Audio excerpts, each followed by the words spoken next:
बिस्मिल्लाहिर्रहमानिर्रहीम। अस्सलाम वालेकुम स्टूडेंट्स, उम्मीद है आप खैरियत से होंगे और अपने लेक्चर्स को बखूबी पढ़ रहे होंगे और चीज़ों को रिवाइज भी कर रहे होंगे। जी, आज का जो हमारा लेक्चर है ये बिल्कुल आखिरी लेक्चर्स में हम ठीक है। आज के लेक्चर का जो टॉपिक है वो है testing of hypothesis for more than two means, ठीक है। और इसमें one way ANOVA analysis of variance technique हम यूज़ करेंगे और इस टॉपिक को डिटेल से इसको पढ़ने से जाने से पहले हम ये देखते हैं कि हमने लास्ट लेक्चर में हमने क्या चीज़ें पढ़ी थी। हमारे लास्ट लेक्चर में इंटरवल एस्टिमेशन थी for the equality of two population variances, ठीक है जी। उसके अंदर हमने इसका फार्मूला लिखा था कि 2 पॉइंट्स होते हैं, एक साइड पे होता है sigma S small S 1 square और small S 2 square divided by F alpha by 2 degree of freedom 1 degree of freedom 2 और राइट साइड पे होता है S1 square over S2 square divided by F1 minus alpha by 2 degree of freedom 1 degree of freedom 2। लेकिन ये उस सूरत में हम लगाते थे जब S1 स्क्वायर बड़ा हो और S2 स्क्वायर छोटा हो, और इन केस अगर S2 स्क्वायर बड़ा होता और S1 स्क्वायर छोटा होता तो फिर हमारा फार्मूला क्या होता, S2 square over S1 square divided by F alpha by 2 degree of freedom 2 degree of freedom 1 और राइट साइड पे S2 square over S1 square divided by F1 minus alpha by 2 degree of freedom 2 degree of freedom 1। और ये सारा कुछ करने के लिए हमें जो 1 माइनस अल्फा बाई 2 है उसकी वैल्यू मैंने बताया था कि डायरेक्ट आपको टेबल से नहीं मिलती, आपको करस्पॉन्डिंग अल्फा बाई 2 यानी उसके कंट्रास्ट के टेबल से हमें वैल्यू देखनी पड़ती है। तो ये सारी डिटेल आप पिछले लेक्चर को देख के वहाँ से देख सकते हैं। पिछले 2 लेक्चर्स तकरीबन वो इन्हीं चीज़ों पर हैं, एक टेस्टिंग का लेक्चर और एक इंटरवल एस्टिमेशन का, ठीक है जी। तो आज का जो हमारा टॉपिक है वो है testing of hypothesis for more than two means, ठीक है। आपको याद होगा आपने मोर देन टू प्रोपोर्शंस का टॉपिक एक पढ़ा था जिसमें आपने P1 equal to P2 equal to P3 equal to करते करते P10 इज इक्वल टू 0.10 और फिर आगे उसमें मल्टीनोमियल पढ़ा, फिर गुडनेस ऑफ फिट ये वो। तो आज का जो हमारा टॉपिक है वो मोर देन टू मीन्स का है, यानी μ1 equal to μ2 equal to μ3 equal to μ4 and so on. So जहाँ तक हमारा मीन्स की टेस्टिंग का ताल्लुक है, इससे पहले हमने मीन्स में 2 मीन्स तक हमने टेस्टिंग की थी जिसमें हमने Z और T इस्तेमाल किया था। तो आज जो हमारी टेस्टिंग है वो है मोर देन 2 मीन्स, यानी 2 से ज़्यादा मीन्स को टेस्ट कैसे किया जाए, ठीक है। अब उसमें यह है कि उसके लिए 2 से ज़्यादा मीन्स को एट अ टाइम टेस्ट करने के लिए हमारे पास जो फार्मूला है वो F का ही है, ठीक है। और F का फार्मूला की वही शक्ल है, सिर्फ वहाँ पे S square 1 over S square 2 होता था, अब यहाँ पे आ जाएगा S square C over S square E। C से मुराद है कॉलम, ठीक है। मतलब हमारा डाटा जो होगा वो कॉलम्स में लिखा होगा, यानी जिन मीन्स को जो सैंपल्स हमें गिवन होंगे वो टेबल की फॉर्म में हम उन्हें लिखेंगे और वो कॉलम्स में वो सैंपल हम लिखेंगे, ठीक है। इसलिए यहाँ पे FC से मुराद है F फॉर कॉलम्स। इसका मतलब अगर मैं यहाँ कॉलम्स का नाम ले रहा हूँ तो नेक्स्ट लेक्चर में मैं रोज का नाम भी लूंगा, तो that would be 2 way ANOVA, ठीक है। तो ये भी 1 वे एनोवा है। 1 वे एनोवा से मुराद है कि वो एनोवा जिसमें हम खाली कॉलम्स के लिए मीन का कंपैरिजन करते हैं। कॉलम्स के लिए खाली जब हम मीन्स की टेस्टिंग करेंगे तो वो 1 वे एनोवा होगा, और अगर हम कॉलम्स के साथ साथ रोज की भी रोज के मीन्स की भी टेस्टिंग करें तो वो 2 वे एनोवा हो जाएगा, जो कि नेक्स्ट लेक्चर में होगा। तो अगर हमें 1 वे एनोवा समझ आ गया तो हमारे लिए 2 वे एनोवा समझना कोई मुश्किल नहीं होगा, ठीक है। तो अब उसके नीचे ये फार्मूला होगा कि S square of columns divide by S square of errors. ये कॉलम्स और एरर्स के कैसे निकलेंगे, ये चीज़ें आगे आएंगी, बहुत आसान है, इसको हम देखते हैं। उससे पहले जो आपका एक लेआउट होगा ना सैंपल ऑब्जर्वेशंस का, वो एक इस तरह एक टेबल की फॉर्म होगी। ये जितना आपको खौफनाक नजर आ रहा है इतना है नहीं, जब आप क्वेश्चन करेंगे बहुत ईजी होगा। ये एक जनरल फॉर्मेट उसने बताया है कि इस तरह कॉलम्स के अंदर ना यूँ सैंपल पड़े होंगे, ठीक है। जैसे अगर 4 सैंपल्स हैं तो ये सैंपल 1, सैंपल 2, सैंपल 3, सैंपल 4, इस तरीके से हमारे पास ये सैंपल की जो है वो वैल्यूज होंगी। यहाँ पे फिर हर एक सैंपल के अंदर ये जितनी वैल्यूज होंगी, जैसे इसके अंदर 1 2 3 4 5 6 7 8 9 10 वैल्यूज हैं, फिर दूसरे सैंपल में भी 10 वैल्यूज होंगी, फिर तीसरे सैंपल में भी 10 वैल्यूज होंगी। तो एक केस तो ये होगा जिसके अंदर ये तीनों फर्स्ट कर मैं भी 3 सैंपल ले रहा हूँ या 4 ले रहा हूँ, तीसरा सैंपल, फिर चौथा सैंपल, ठीक है। तो एक केस तो होगा कि हर सैंपल के अंदर 10-10 वैल्यूज होंगी, एक केस तो ये होगा, ठीक है। और दूसरा केस क्या होगा कि एक सैंपल के अंदर 10 वैल्यूज हैं, दूसरे में 6 हैं, तीसरे में 7 हैं, अगले में 12 हैं। तो दो केस आ गए कि या तो सैंपल के अंदर नंबर ऑफ वैल्यूज सेम होंगे या सैंपल्स के अंदर नंबर ऑफ वैल्यूज डिफरेंट होंगे। तो ये दोनों तरह के जो सवालों में सिर्फ एक जगह पे जाके एक जगह पे फार्मूले में छोटी सी चेंज आएगी, वो आप देखेंगे आगे क्या होगा। अब इसकी जनरल सिचुएशन क्या है कि आप ये देखें कि इस तरह जब आप डाटा वन वे आपने अनोवा का क्वेश्चन करना हो तो डाटा चाहे रोज में भी लिखा हो आपने उसे कॉलम्स में लिख लेना है, ये आगे मैं क्वेश्चन आपको बताऊंगा। और यूं कॉलम्स के नीचे यहाँ पे आपको जो टोटल मिलेगा वैल्यूज का, इसको T1 डॉट क्यों बोलेंगे, इसलिए कि डॉट से मुराद आपका जो मैट्रिक्स की नोटेशन है उसमें पहले रो आती है फिर कॉलम आता है, ठीक है। तो यहाँ पे जिस चीज पे डॉट लग जाती है इसका मतलब है कि उस वाइज यहाँ पे टोटल हुआ है। मतलब T.1 से मुराद है कि फर्स्ट कॉलम है और उसके अंदर जितनी भी रोज थी, यानी 10 रोज थी ना, 10 वैल्यूज थी, तो उनका टोटल हो गया। अगर यहाँ 10 वैल्यूज लिखी हों और उनका मैं टोटल 70 लिखूं तो 70 की नोटेशन होगी T.1, यानी पहले कॉलम की तमाम रोज का टोटल जो है वो 70 आ गया। तो चूंकि टोटल रोज पे हुआ है इसलिए जिस पे टोटल होता है वहां डॉट लग जाता है, ठीक है। इसी तरीके से अगर आप दूसरे कॉलम पे देखें तो ये 2 बता रहा है कि दूसरे कॉलम का डॉट बता रहा है कि टोटल है, T बता रहा है टोटल, और डॉट बता रहा है कि दूसरे कॉलम को जब टोटल किया था तो उसके अंदर 10 रोज थी, तो वो 10 रोज का सम असल में उसका टोटल बना है। तो ये जो पहला डॉट है ये रो के टोटल की नोटेशन है। तो इंशाल्लाह जब आप 2 वे अनोवा देखेंगे तो आप देखेंगे कि यहाँ पे भी कुछ लिखा होगा, यहाँ पे T1 डॉट होगा, फिर T2 डॉट होगा, ये आप 2 वे अनोवा में देखेंगे। सो 1 वे अनोवा बहुत अच्छा समझ लें तो 2 वे अनोवा में कुछ भी नहीं है, बहुत आसान है, ठीक है। 2 वे अनोवा में यही टेबल होगा, इधर भी हम टोटल लिखेंगे, वो जब आएगा तो बात करेंगे। तो इस तरह इस डॉट का क्या मतलब है कि किसी पर्टिकुलर कॉलम में तमाम रोज का ऐड हो जाना, ये डॉट का मतलब है। फिर उसके नीचे एक टर्म आपको लिखी नजर आ रही है मीन, इसका मतलब कि ये जो टोटल है अगर ये 10 वैल्यूज का 70 था तो 70 को जब 10 पे डिवाइड किया तो यहाँ पे 7 आ गया होगा, ठीक है। तो ये हर एक के टोटल को अपने उस पर डिवाइड करें तो ये मीन्स आ जाता है। तो एक जनरल सा लेआउट है कि जो सैंपल होगा वो इस तरह टेबल की फॉर्म में उसका लेआउट बनेगा, ऐसे लिखा जाएगा। उसके बाद इंपॉर्टेंट चीज समझिएगा, आपके पास यहाँ पे लिखा हुआ है 1 वे अनोवा टेबल। ये 1 वे क्यों बोला है, इसलिए कि हम इसका सिर्फ कॉलम्स का टोटल ले रहे हैं, हम कॉलम्स में इंटरेस्टेड है खाली। 2 वे होता तो हम इसकी रोज में भी इंटरेस्टेड होते और इधर भी टोटल्स लिखे होते। अब इसमें क्या होगा, अगर ये 1 वे अनोवा है तो आपको यहाँ देखें ये कॉलम लिखा हुआ नजर आ रहा है, कॉलम C। इस पहले इन चीजों को समझें। सोर्स ऑफ वेरिएशन क्या होता है कि किसी भी चीज के अंदर जो वेरिएशन है वो किन चीजों से आ सकती है कि डाटा के अंदर कॉलम्स की वजह से कि कॉलम टू कॉलम जो उनका मीन है वो मुख्तलिफ आए, तो मुख्तलिफ आने से मुराद होता है वेरिएशन आना, ठीक है। तो सोर्स ऑफ वेरिएशन क्या होगा कि कॉलम्स की वजह से भी डाटा में वेरिएशन आ सकती है। और एरर क्या चीज़ है, बाकी जो चीज़ बच जाए, यानी एक पर्टिकुलर कॉलम के अंदर जो वैल्यूज के अंदर चेंज है, ठीक है, वो चेंज अगर आप एक्सप्लेन नहीं उसको कंसिडर कर रहे, यानी आप उसको एक्सप्लेन चेंज नहीं कह रहे, तो वो फिर एरर ही कैसे कंसिडर होगी। तो इसको एरर ये हर 1 वे अनोवा में टोटल से जो लास्ट रो होगी वो एरर मस्ट होगी, ठीक है। अब जो कॉलम का जो डिग्री ऑफ फ्रीडम है वो क्या होगा, C-1। नंबर ऑफ कॉलम्स में से माइनस करेंगे 1 तो degree of freedom of column हो जाएगा। मिसाल के तौर पे अगर इसमें 4 कॉलम्स होते तो यहाँ पे डिग्री ऑफ फ्रीडम क्या आता, 4 - 1 3, ठीक है। तो ये डिग्री ऑफ फ्रीडम आ जाएगा।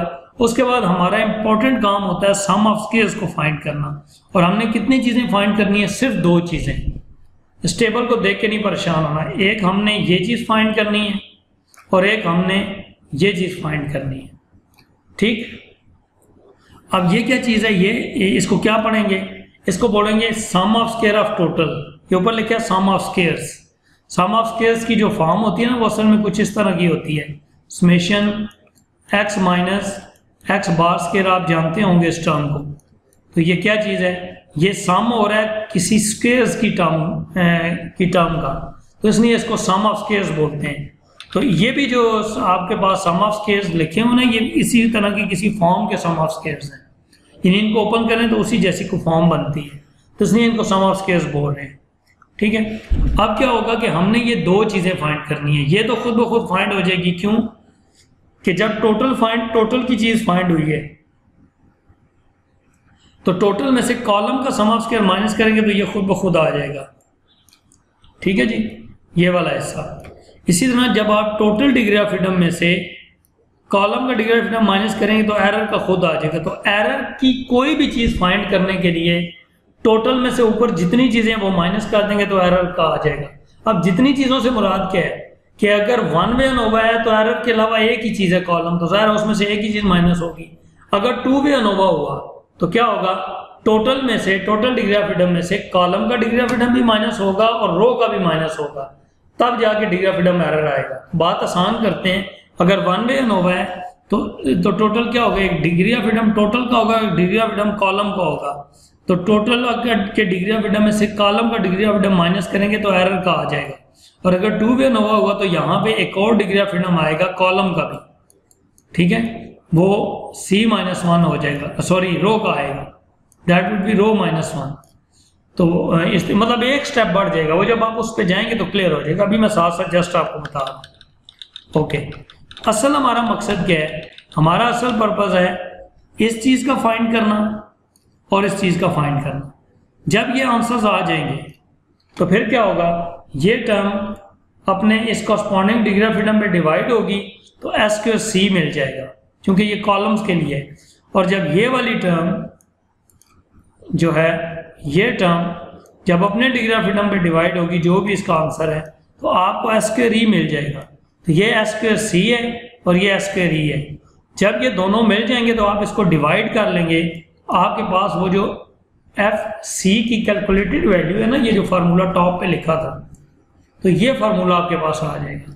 तो अब आप इसको रिवर्स तरीके से देखें कि आपको असल में क्या चाहिए, FC चाहिए, F कैलकुलेटेड निकालने के लिए आपको S2C और S2E चाहिए। S2C जो होता है वो sum of square of column divide by इसका डिग्री ऑफ फ्रीडम होता है। अब आप कह रहे होंगे ये एक नए को फार्मूला मैंने निकाल दिया है। आपको याद होगा मैंने क्या कहा था कि जो ST के फार्मूले में इस्तेमाल होता है उसका डिवाइजर डिग्री ऑफ फ्रीडम होता है या नहीं होता जी, ये मैंने बताया वो था आपको। तो अगर मैं इनको उन समेशंस की फॉर्म में लिखूं तो ये वैसी कुछ शक्लें इनकी बनेंगी समेशंस की फॉर्म में। सो इसलिए ये वही चीज़ है, ये C-1 और ये N-1 और ये डिग्री ऑफ फ्रीडम एरर, ये वही चीज़ें बनती हैं। ठीक है, अगर आप इसकी मज़ीद डिटेल देखना चाहें तो बुक के अंदर ये जो मैंने तो यहाँ सिंपल लिख दी है, तो वहाँ पे पूरे समेशंस मौजूद हैं, तो वो आप देख सकते हैं।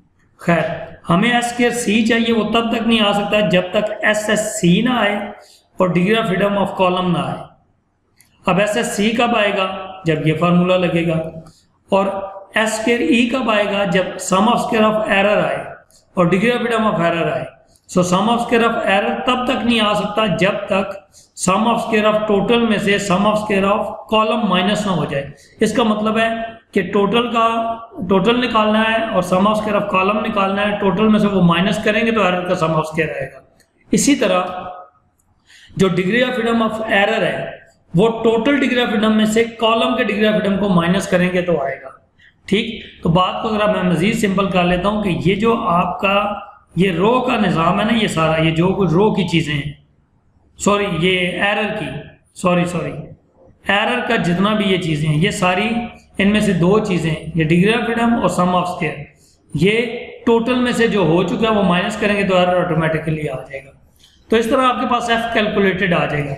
जब आपके पास कैलकुलेटेड आ जाएगा तो हमने क्या असूल कहा था, हमने कहा था कि अब जब हम टेबल में देखें तो क्या होता था, न्यूमिनेटर का डिग्री ऑफ फ्रीडम और डिनोमिनेटर का डिग्री ऑफ फ्रीडम। अब न्यूमिनेटर कॉलम है, डिनोमिनेटर एरर है, तो फिर इसका मतलब है जब F की वैल्यू देखी जाएगी तो degree of freedom of column और degree of freedom of error पे देखी जाएगी। क्यों कि F के जो कॉलम का कैलकुलेटेड का फार्मूला है उसके न्यूमिनेटर में कॉलम का सम ऑफ स्क्वायर है और नीचे एरर का सम ऑफ स्क्वायर है, सॉरी कॉलम का वेरिएंस है और नीचे एरर का वेरिएंस है। तो जाहिर है अगर ऊपर कॉलम का वेरिएंस है तो पहला डिग्री ऑफ फ्रीडम कॉलम का बनता है और दूसरा नीचे एरर का वेरिएंस है तो फिर एरर का बनता है। तो इस तरीके से हम इसको, अब यहाँ पे आप एक चीज गौर कर रहे होंगे, मैंने यहाँ पे दो कलर्स यहाँ पे डाल दिए हैं। ये दो फार्मूले एट अ टाइम नहीं लगने, ये एक वक्त में एक फार्मूला लगना है। इसका मतलब है कि ये कोई केस है यहाँ पे, और वो क्या है वो गौर से देखें। आप गौर से देखें तो यहाँ पे आपको इस फार्मूले में इस तमाम समेशन के नीचे एक ही आर डिवाइड होता हुआ नजर आ रहा है, और इसमें देखें तो हर एक के नीचे एक आर डिवाइड हो रहा है और बाद में समेशन हो रहा है। आप इन दोनों जो फर्क है इनको एब्जॉर्ब करें जरा दिमाग में, फिर सुने। यहाँ पे समेशन हो रहा है टी स्केयर डॉट जे का, ठीक है, इसका स्केयर होके सम हो रहा है और उसके बाद एक ही आर की तादाद पे डिवाइड हो रहा है, जबकि यहाँ हर एक जो स्केयर हुआ है वो अपने अपने आर पे डिवाइड होके फिर सम हो रहा है। तो फर्क ये असल में इसका यही इसका जवाब है कि जब नंबर ऑफ रोज इक्वल हो, जैसे मैंने अभी शुरू में कहा था कि 10 10 10 तीनों कॉलम में 10 10 वैल्यूज हो, तो सम ऑफ स्क्वायर ऑफ कॉलम निकालते हुए यही ये वाला आपने फार्मूला लगाना है। और अगर किसी सवाल में पहले सैंपल में 6 वैल्यू हो, दूसरे में 5 हो, तीसरी में 3 हो, चौथे में 10 हो, तो वो इसका मतलब हर एक सैंपल के नंबर ऑफ रोज मुख्तलिफ हो गई हैं। तो जब मुख्तलिफ होंगी तो वो वेरी करेंगी तो अपने हर एक के लिए ये सेपरेट डिवाइड होंगी। तो ये अभी तो चीज़ें शायद आपको फार्मूलों की वजह से डिफिकल्ट लग रही हैं, लेकिन अभी मैं क्वेश्चन पे आता हूँ तो ये चीज़ें आपको ज़्यादा समझ आएंगी। तो ये यहाँ पे देखिए 2 केस लिख दिए हैं। पहला case, if number of values और रोज इन ईच सैंपल या कॉलम आर इक्वल, अगर हर सैंपल में वही 10 10 और 10 वैल्यू सेम हो तो हमारा सम ऑफ स्क्वायर ऑफ कॉलम का ये वाला हिस्सा ऐसे होगा, और अगर वो इक्वल ना हो यानी 6 10 5 7 तो ये वाला हिस्सा इस तरह होगा। अब मैंने यहाँ मेंशन कर दिया कि केस 1 के क्वेश्चंस ये हैं और केस 2 के क्वेश्चंस ये हैं। 207 से लेके 20.11 एंड 21.19 ये केस 1 के क्वेश्चंस हैं, और फिर बाकी ये केस 2 के क्वेश्चंस हैं। पेज नंबर्स मेंशन है यहाँ पे। अब हम इसके क्वेश्चन पे आते हैं, जरा क्वेश्चन गौर से हमने पढ़ना है। क्वेश्चन बहुत आसान है, अभी आपने फार्मूले देखे हैं तो थोड़े से आपको होगा मुश्किल है, लेकिन ये बहुत आसान है। अब देखें क्वेश्चन को पढ़ते हैं। Given the data below, test the hypothesis that the means of the 3 populations are equal at 5% level of significance. अब अगर आप डाटा पे गौर करें, अगर मैं 2 मिनट के लिए इस डाटा को काट दूं, ये था ही नहीं, तो ये पीछे 2 सैंपल्स है, तो ये 2 मीन की टेस्टिंग बन जाती है टी की, सिंपल, ठीक है। मतलब 2 मीन्स है ना, तो 2 मीन्स तक तो आप z और t से करते हैं, तो अकॉर्डिंग टू कंडीशन जो भी बनेगा या z या t जो भी बनेगा।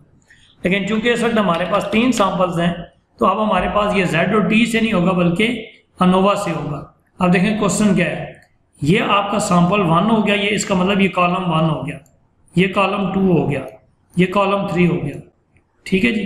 अब क्या हुआ, हमने गिवन में क्या लिखा कि the number of columns are 3 columns हैं फॉर 4 वैल्यूज यानी रोज इन ईच कॉलम, हर एक के अंदर देखें 4 वैल्यूज हैं, ये 4 हैं, ये 4 हैं, ये 4 हैं। इसका मतलब है केस 1 के हर एक सैंपल के अंदर 4 वैल्यूज यानी बराबर तादाद में वैल्यूज हैं। तो इसका मतलब क्या हुआ कि नंबर ऑफ रो हर एक में 4 हैं, ठीक हो गया जी।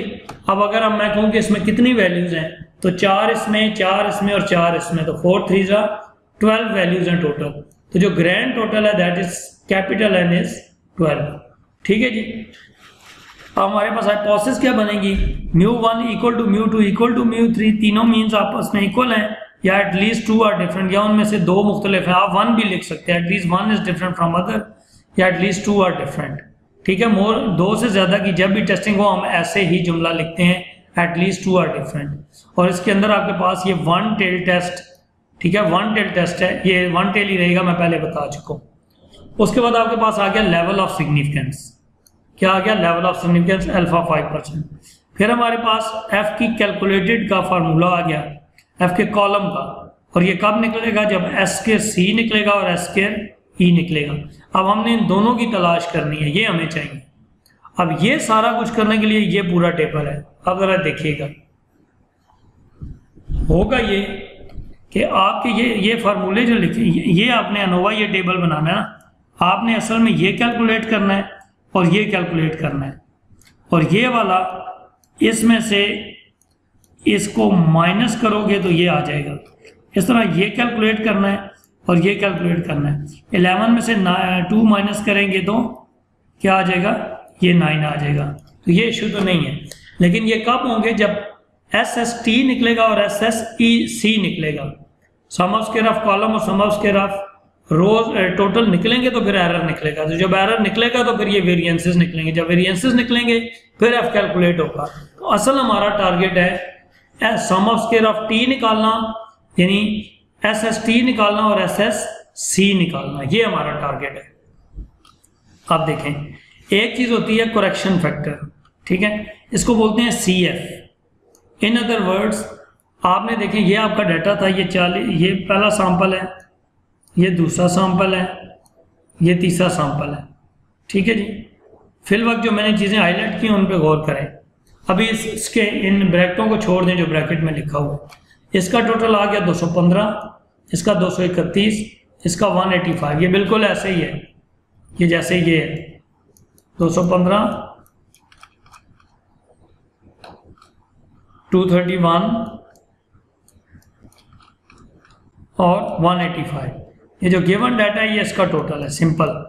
ये समझे, यही टेबल उठा के ये जो ग्रीन सा या जो भी कलर है इसका हाईलाइट हुआ है, ये इसकी वैल्यूज है और ये इनके टोटल आ गए, ठीक है। जो शुरू में टेबल दिखाया था अब ये नंबर्स में टेबल है, ये टोटल्स आ गए, ठीक है। अब इन टोटल्स का टोटल जो है वो 651 है, यानी इन टोटल ये क्या चीज़ है, ये है T.1, ये है T.2, ये है T.3।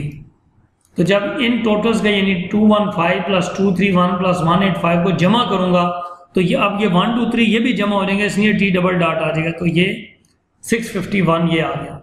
अब क्या होगा, हमने क्या करना है, T डबल डॉट जो निकला हुआ ना 651, इसका हमने लेना है स्क्वायर, ठीक है। इसकी वैल्यू का क्या लेना है, स्क्वायर। स्क्वायर करके तादाद पे डिवाइड करेंगे तो आपके पास 651 का स्क्वायर डिवाइड बाई 12 किया तो ये आपका करेक्शन फैक्टर आ गया। अब आप कहेंगे जी ये कोई नई चीज़ है, नहीं ये नई चीज़ नहीं है, मैं बताता हूँ, ये पहले से आपने पढ़ी हुई चीज़ है। कैसे पढ़ी हुई है, अगर आप गौर करें तो ये जो T डॉट है ये असल में समेशन है एक्स का, ये तमाम एक्सेस का समेशन है, डबल समेशन ऑफ एक्स है, ठीक है, इधर से भी और इधर से भी। आपको याद, आप एक चीज़ करते होते थे, summation X whole square over N, याद है ना। तो ये असल में जो समेशन एक्स है ये असल में T डॉट डॉट है, तो ये इसका जब स्क्वायर लेके तादाद पे डिवाइड किया तो ये असल में इसको आसानी के लिए CF बोल दिया और इसका कोई मकसद नहीं है। सो CF आ गया। अब ये CF इसलिए निकाल लेते हैं कि हर एक को SST को निकालते हुए, SS कॉलम को निकालते हुए, SS रो को निकालते हुए हमें ये CF माइनस करना पड़ता है। तो बजाय कि हम बार बार इसको फाइंड करें, हमने एक ही दफ़ा फाइंड करके ये वैल्यू निकाल ली।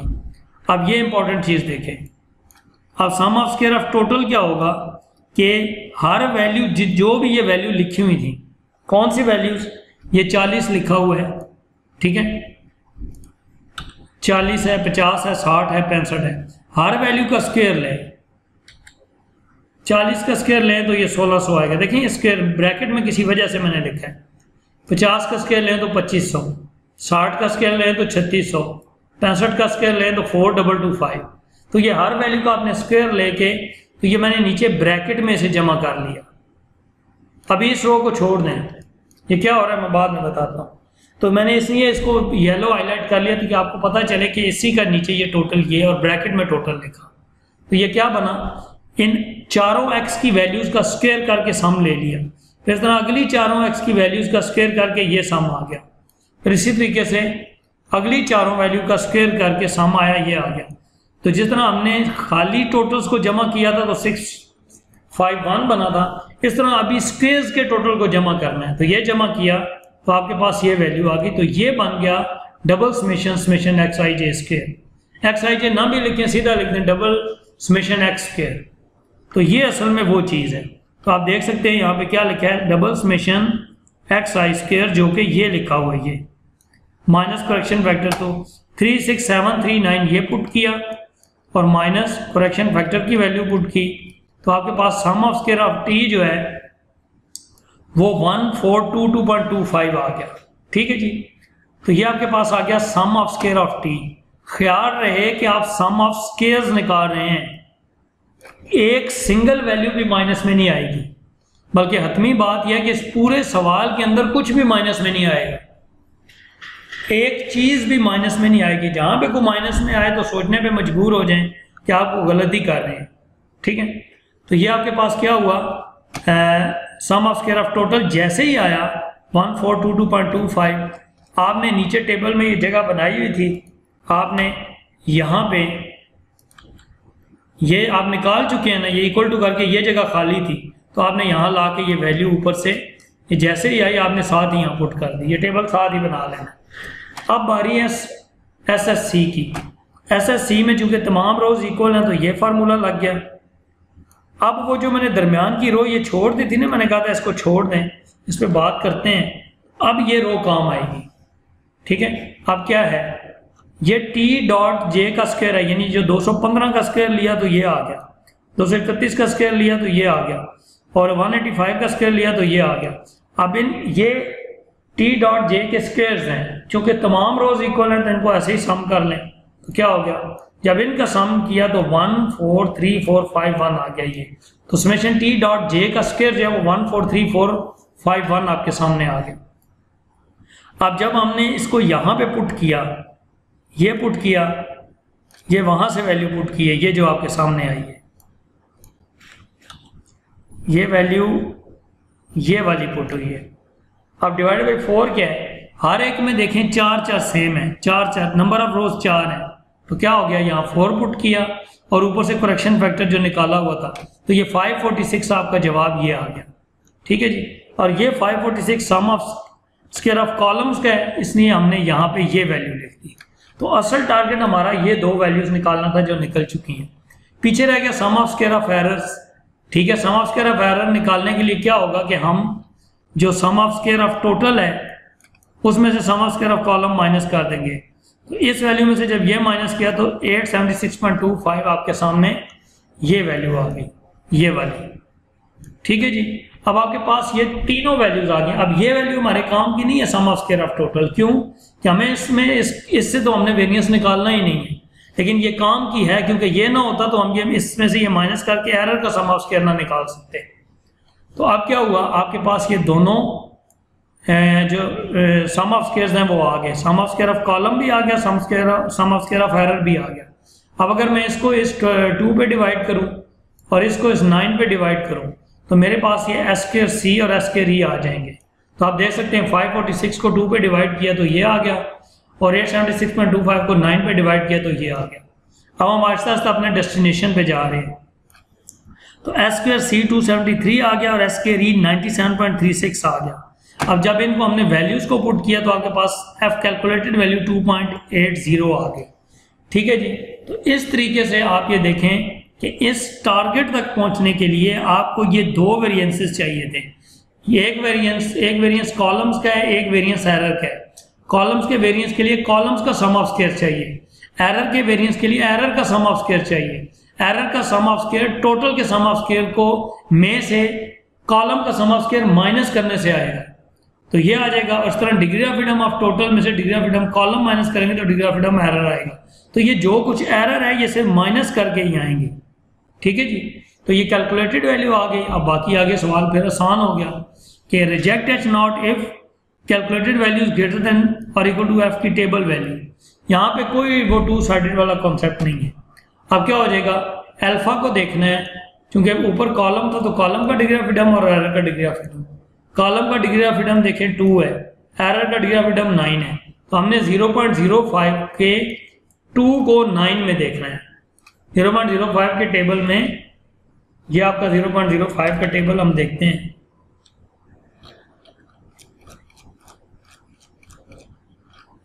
ये 1% क्या है, ये 2 है, ये 2.5 है। इसके बाद 0.05 को हमने किस में देखना है जी, 2 को 9 में, यानी ऊपर 2 देखना है और साइड पे 9 देखना है। अब क्या होगा, ये 2 है और ये 9 है, तो वैल्यू मिल गई 4.26।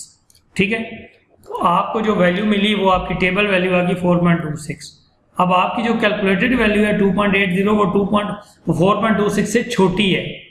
अगर ये बड़ी होती तो रिजेक्ट करते, तो हमने लिखा एज एफ कॉलम की कैलकुलेटेड वैल्यू टेबल की जो वैल्यू आई है कॉलम के लिए उससे छोटी है, इसका मतलब है एच नॉट एक्सेप्ट कर लें और कंक्लूड कर लें कि 5% लेवल ऑफ सिग्निफिकेंस पे तीनों जो मीन्स थे वो आपस में इक्वल थे, तीनों मीन्स आपस में इक्वल थे। ठीक है जी, ये क्वेश्चन था। अब जो अनइक्वल वाला क्वेश्चन है इसमें देखें तो ये आपको 3 मुख्तलिफ टाइम्स दिए और डाटा इस तरह रोज में लिखा हुआ है। रोज में लिखने का मतलब ये था कि ये जगह बच जाए।